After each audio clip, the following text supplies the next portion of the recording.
I have dedicated my professional career to the study and control of arthropods.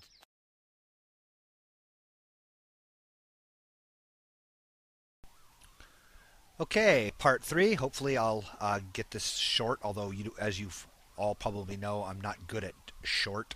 Even my best intentions tend to go way over.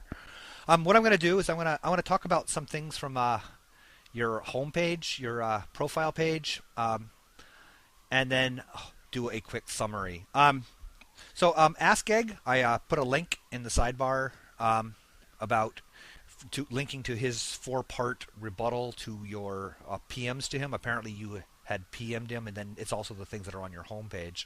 And he did an excellent job, but there was a few things that I thought needed to be covered in a bit more detail. Let me get your page up here real quick.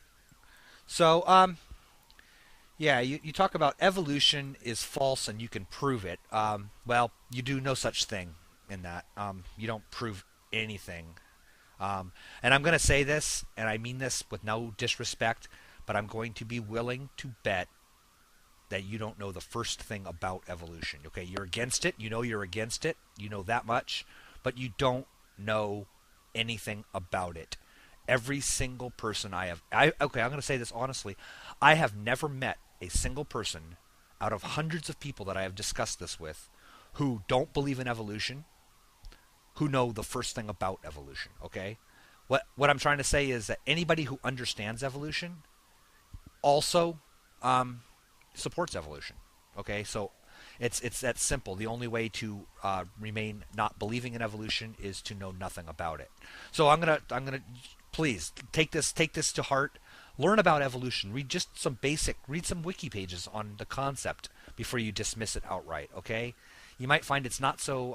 A lot of Christians, in fact, most scientists are Christian in America, and most scientists accept evolution. So it's not this dichotomy that you're told that it is. Unfortunately, your sources like to tell you that you can't be a Christian and an evolution believer. But one of the things that he mentioned, you mentioned here, you talked about Michael Behe and Darwin's black box. Now, I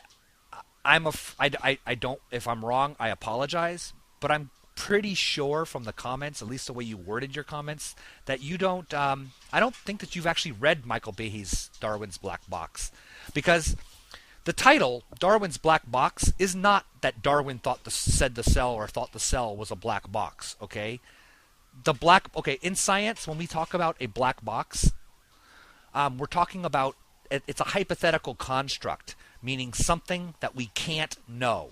We not only don't know, but we can't know, okay? For example, we talk about, currently in cosmology or in astrophysics, the moments before the Big Bang is a black box, okay? We don't have, nor can we conceive of a means of understanding what happened during that point, okay? So that's a black box. Doesn't mean that it's insurmountable. It's just a black box. So Michael Behe's title, Darwin's Black Box, is referring to the fact that meaning Darwinism's black box, meaning that the intricacies of the cell are things that we can never understand, not that Darwin couldn't understand. Okay, he's talking about Darwinism, that term, evolutionism, that term, not any kind of thing about Darwin not understanding the cell. So it makes me think that you didn't really read the book. But the other thing about it is that what is it? Let me go back. I'm sorry, I clicked off of your homepage here. You state, let's see here, Darwinism, evolution, Michael Behe. Okay. Behe has opened up the black box, and his work has proven the complex systems in a cell depend on far too many interconnected parts to have built up gradually step by step. Behe explains that there is not enough time for macroevolution to have happened. Where in Darwin's Black Box does he say that? I'm curious. I read that book. I don't think you have, but I have. I read every single creationist text I get my hands on. Michael Behe, you may be surprised to find out, believes in macroevolution. Michael Behe has never doubted macroevolution. If you have read Darwin's black box, you would know that he believes that life formed in a primordial soup 3.75 billion years ago.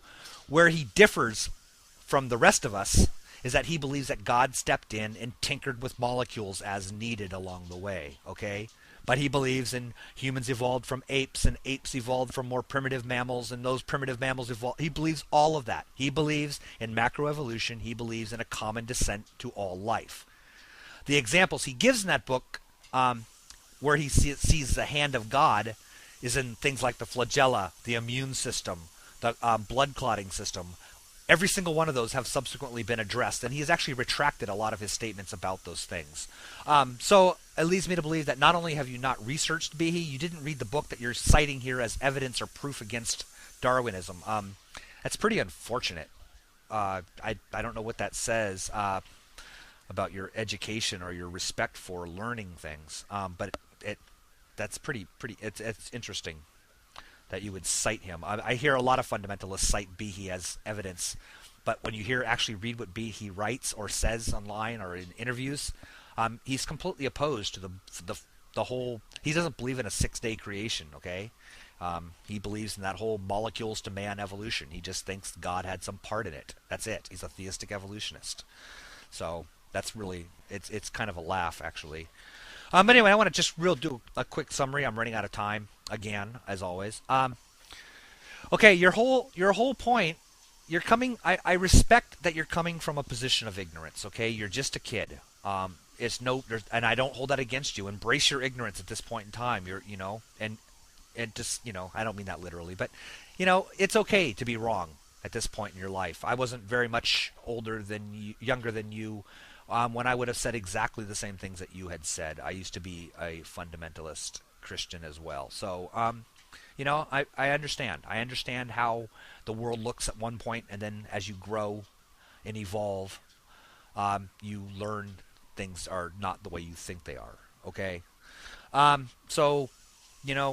just be open to the idea that in a few years, maybe if you go to college, maybe if you read and study and learn, and actually try to understand, you might think of the world a little bit differently. And it doesn't have to compromise your faith, okay? You don't have to lose your faith. You don't have to. I'm not saying you should give up your religion. I'm actually quite envious of people who can walk that line and have religious beliefs and look at the world rationally at the same time. I mean, there's certainly, I respect that. And I'm hoping that you can find that line for your own good, okay? All right, that's it. I'm going to quit. I post a video response. I'd like to hear what you say about these things. Thank you.